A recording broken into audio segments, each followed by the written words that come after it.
Guys, Soham Saha এই মুখটা আমরা চিনেছি তুম্বাডের মতো মোস্ট এপিক সিনেমার পর, যার পর আমরা টুম্বাড 2 এর অনেক অপেক্ষা করতে থাকি, কিন্তু মেকার্সের কোনো একদমই আশা ছিল না। কারণ টুম্বাড সাধারণত জনপ্রিয় হয় অনেক পরে। যদিও কেজিএফের মতো হোমবেল ফিল্মসের মতো বড় প্রোডাকশন হাউস টুম্বাদের কাছে নেই, তাই তারা অত টুম্বাড 2 বা টুম্বাডের পার্ট 2 নিয়ে বা টুম্বাডের নেক্সট কোনো স্টোরি কী হবে সেটা নিয়ে তারা অতটা চর্চা করেনি। বাট কিছুদিন পর যখন পাবলিক ডিমান্ডের জন্য তার চারিদিকে চর্চা হতে শুরু করে, তখন তারই সুযোগ উঠিয়ে তারা টুম্বাডকে রিলিজ করে এবং তারই রিলিজের আশায় আমরা ভাবতে থাকি এরপরে টুম্বাড 2 যে স্টোরিটা আসতে চলেছে তার একটা ভালো কিছু আমরা দেখতে পারবো। এবার সেই রিলিজ থেকেই তারা 30 to 35 কারোর রিকালেকশন করে নেয়। এবার এই কালেকশন কি তারা পুরোপুরি টুম্বাড 2 এর কাজে লাগাচ্ছে, নাকি নিউ রিলিজ হওয়া সোহম সাহু ফিল্মস হাউস থেকেই নতুন একটি মুভি এসেছে ক্রেজ অ্যাক্সি, যার ট্রেলার কিছুদিন আগে লঞ্চ হয়েছে, তার পিছনে লাগানো হচ্ছে? তো আসুন আজকে ক্রেজ অ্যাক্সি মুভি নিয়েই আমরা কিছু কথা বলবো। যদিও এটা বানান অনুসারে ক্রেজ অ্যাক্সি উচ্চারণ হয়, কিন্তু অনেকে এটাকে ক্রেজিও বলছে, অনেকে ক্রেজ অ্যাক্সিও বলছে। তো চলুন আজকে এই ক্রেজ অ্যাক্সি বা ক্রেজি এই মুভির ট্রেলারটিকে নিয়েই কিছু আলোচনা করব বা তার সম্বন্ধে কিছু ডিটেলস বলবো। তো চ্যানেলে যদি নতুন হয়ে থাকো চ্যানেলের সাথে জুড়ে যাও। এই চ্যানেলে এরকমই movie related, trailer related, breakdown বা সমস্ত কিছু ভেঙে ভেঙে বলা হয়।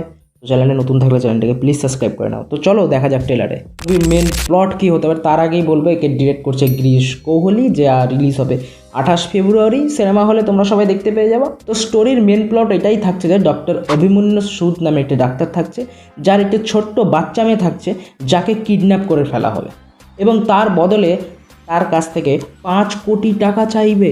এবার এই 5 কোটি টাকা সে দিতে পারবে কি পারবে না সেটাও প্রশ্ন ওঠে এবং ট্রেলারের শেষ অবধি গিয়ে আমরা দেখতেও পারি যে তার কাছে 5 কোটি টাকা থাকেও না।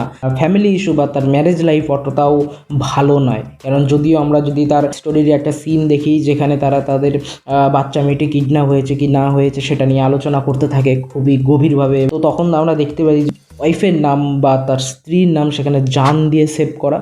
তো সেখান থেকে বোঝা যায় হয়তো তাদের ম্যারেজ লাইফ আগে হয়তো খুব একটা ভালো ছিল, তারা একে অপরের সাথে খুব ভালোভাবে থাকতে পারতো, একে অপরের আন্ডারস্ট্যান্ডিং ভালো ছিল, কিন্তু ম্যারেজের পর তাদের লাইফটা অতটা ভালোভাবে হয়নি, যে হয়তো স্বামী স্ত্রী একসাথে থাকে না, তাদের হয়তো ডিভোর্স হয়ে গেছে। এবার বাচ্চা হয়তো 6 মাস স্ত্রীর কাছে বা 6 মাস হয়তো বাবার কাছে, এরকম কোনো একটা সিন থাকবে। তো সেটা নিয়েই তারা হয়তো একে অপরের সাথে ঝামেলা করতে থাকে যে আমার কাছে মেয়ে বেটার থাকতো বা তোমার কাছে মেয়ের বেটার থাকতো। তো এরকম একটা হয়তো ফ্যামিলি ড্রামা আমরা মুভিতে দেখতে পারি। এবার মুভিটি হবে পুরোপুরি থ্রিলার টাইপের, থ্রিলার সাসপেন্স, কে করলো, কেন করলো, কী রিজনের জন্য করলো, এটাই তো দাঁড়ায় একটা থ্রিলারের। আর এটাই আমাদের খুব ইন্টারেস্টিং জায়গা। তো সেটাকে আরও ভালোভাবে প্রেজেন্ট করার জন্য এই ট্রেলারের কাটগুলো খুব সুন্দর দেওয়া হতো, যেটাকে বলে শর্ট কাট।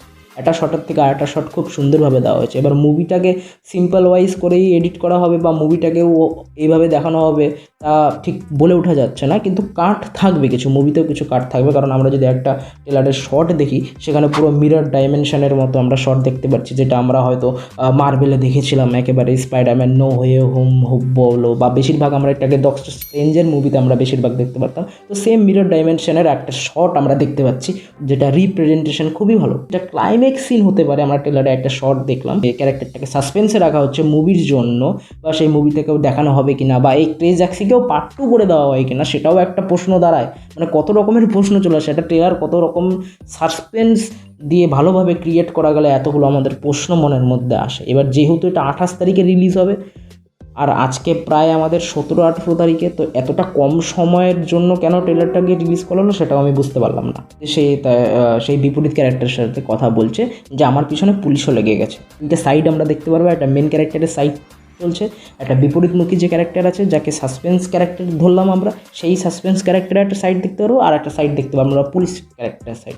এবার সেখানে কোনো ক্যারেক্টারকে রিপ্রেজেন্টেড করা হবে কিনা বা মুভিতে সেখানে একটা নতুন আমরা কোনো ক্যারেক্টার দেখতে পারবো কিনা, এইখানেও একটা প্রশ্ন হয়ে দাঁড়াচ্ছে। তাছাড়া ট্রেলারে নানান রকমের শটে আমরা যদি দেখতে পারি যে এক জায়গা তার পা ভেঙে গেছে বা এক জায়গা সে একটা পা এইভাবে বেঁকিয়ে ঠিক করছে, কিন্তু তার পরের শটেই আমরা দেখতে পারি তার পা অন্য পজিশনে। তোমরা যদি ভালো করে ডিটেলসে দেখো এখানে কিন্তু কাট ইউজ করা হয়েছে। একটা আমরা শট দেখতে পারি যে একটি ব্রিজের মধ্যে পুরো ডেড বডি। এবার এরকম হতে পারে এটা তার কোনো থটস বা তার কোনো স্বপ্ন বা তার কোনো ভাবনা, এটা যে মুভির রিয়েল স্টোরি হবে বা রিয়েল জিনিস হবে সেটাও না হতে পারে।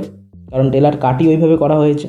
তো এইটুকু ট্রেলারের মধ্যে অনেক কিছু আমাদেরকে প্রশ্ন জাগায়। তো এটাই ছিল ট্রেলারের কিছু মেন প্লটস বা ট্রেলারের কিছু এক্সপ্লেনেশন। তো তোমাদের রিভিউ কী ছিল এটা দেখে তোমরা অবশ্যই কমেন্টে জানাও। আর চ্যানেলে নতুন হয়ে থাকলে চ্যানেলের সাথে জুড়ে যাও, সাবস্ক্রাইব করে নাও, বেল আইকন ক্লিক করে দাও, আর ভিডিওটি ভালো লাগলে বন্ধুদের সাথে শেয়ার করে দাও। আর ততক্ষণ দেখতে থাকো শুভ রিভিউ।